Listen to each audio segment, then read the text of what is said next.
Trying something new here on YouTube. I'm going to try to do it every day at the same time to practice the unknown. If you feel stuck with playing the same things, you probably need to learn or play or create new things. So I thought I can start with a key or a scale that not many play, which is the C sharp or D flat major. If you look at it from a sharp point of view, the notes are sharp. So we have C sharp, 4th fret, A string, D sharp, 6th fret, same string, E sharp, right? It's usually an F, E sharp, 3rd fret, D string. Then we have F sharp, G sharp, A sharp, B sharp, C sharp. So all the notes are sharp. You may know this pattern.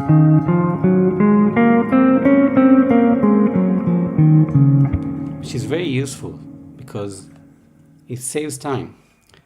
But it's not enough, because if you're just learning patterns, you can't see the potential of what you are playing or understanding what you're playing. So that's why I think it's really important to be aware of, okay, this is not just a pattern of a major scale, but notes that, exist in their own right.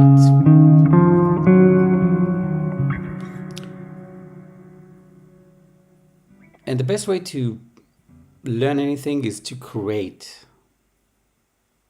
If you just play the scale up and down, that's not enough. It's just a pattern. It's meaningless in terms of emotion and music.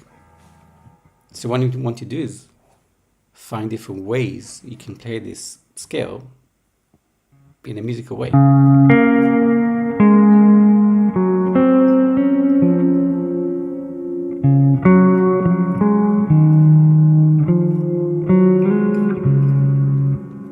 For example, melodies. If you feel comfortable with this, right, the idea of practicing the unknown is to start with something that is known. So if you're happy with this stage of knowing the scale, comfortable roughly with the notes, then the idea is to expand it. First way is to actually play the chord, right? C sharp major, 4, 6, 6, 6, on these middle 4 strings. And then to connect that chord, okay, this is pretty basic, with the scale, and find different ways they can meet. So for example, you have this note E sharp, and you have this note D sharp, right? All the notes are sharps. So you can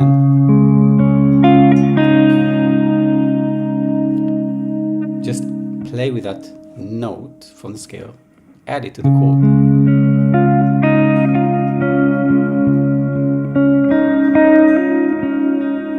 Just by taking the little finger off, back again.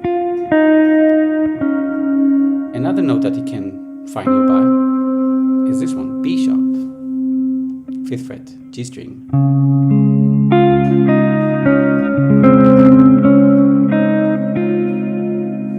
So whether you're creating something with it,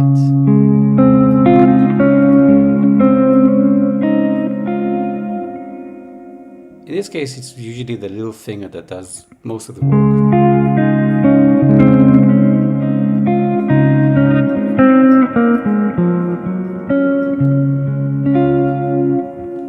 So that's the second stage. First stage can be the pattern of the scale, then the chord, and then the interaction between the scale and the chord. Now, if you know some patterns in a major scale or key, the first chord is major, the second chord is minor, meaning this pattern goes to the next. Okay, so if it's C sharp, 4th fret, next note we know D sharp, and now we know it's a minor shape, which is like an A minor chord from the 6th fret. Now again, this is just a pattern. We need to understand what the notes are, so let's name them. So we have D sharp, A sharp, D sharp again, F sharp.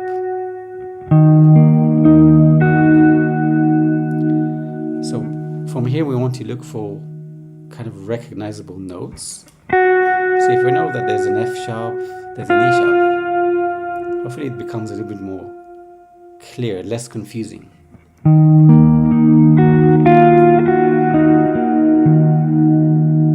Okay, so I'm just kind of adding the notes on the B string. Now, before moving on, we have 3 elements we can play with: the scale, the chord, and the next chord, with some notes that we added. Let's try to figure out the B string. So we have E sharp, F sharp, and now there's a G sharp as well that we can add. So just with these 2 chords and that scale, we're expanding our knowledge step by step.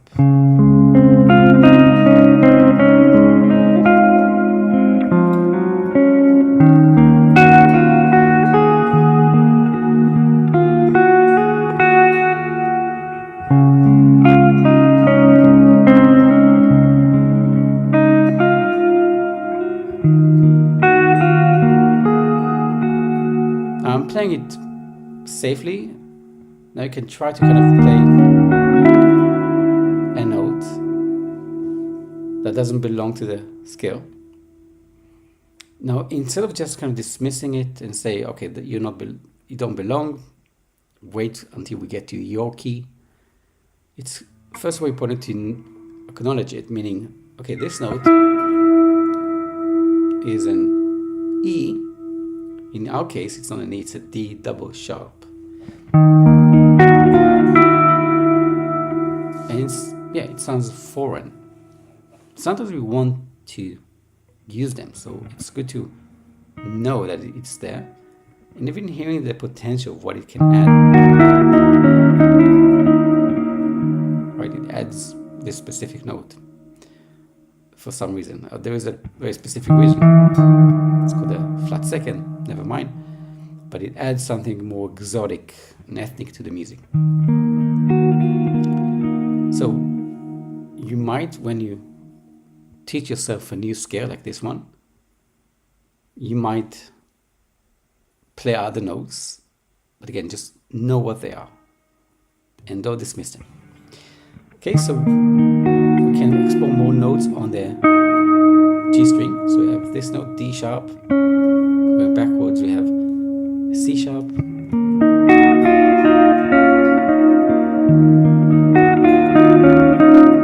Okay, so we have a chord with the scale, and now we can actually build the scale pattern over here.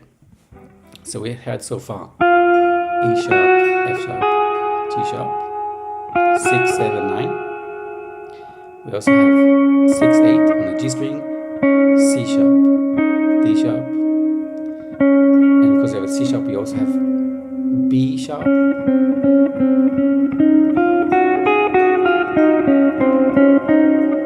so you play it again and again until you find this easy to navigate,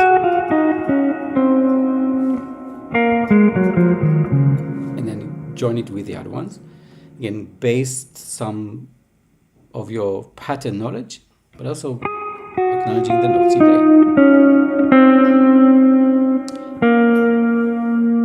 Now we have also an A sharp that we can play here, and you have G sharp.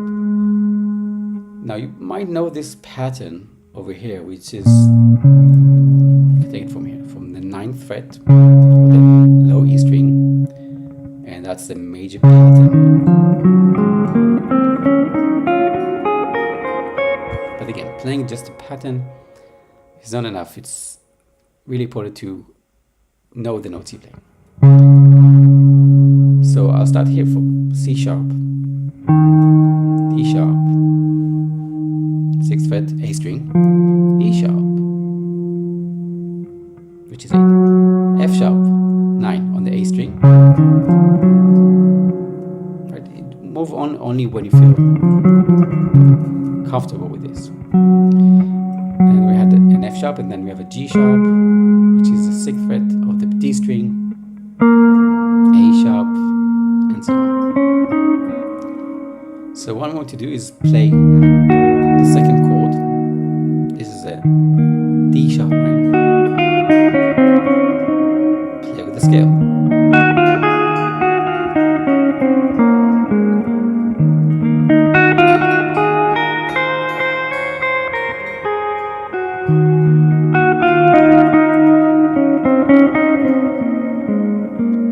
Then go back.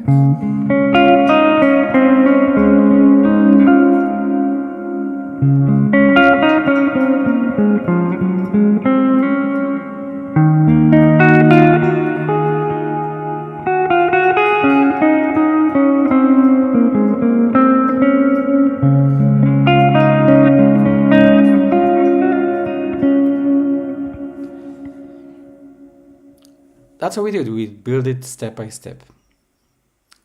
And not just, again, following the patterns. We want to hear it. We want to hear the connection, the relationship between the chord and the scale around it, and going back and forth, or at the same time, and create music and go through different paths.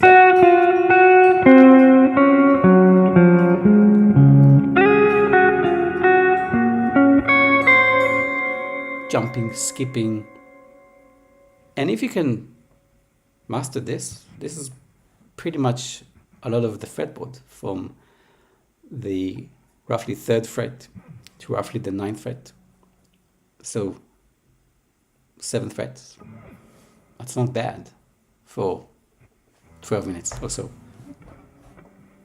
And of course, if it takes you more time, that's okay. Just, if you're watching this video, you can pause and do it step by step, slowly. Again, the most important thing is to, well, don't rush into it. Take every beat on its own and move in different ways so you can be creative. Right? You don't have to compose a whole piece now.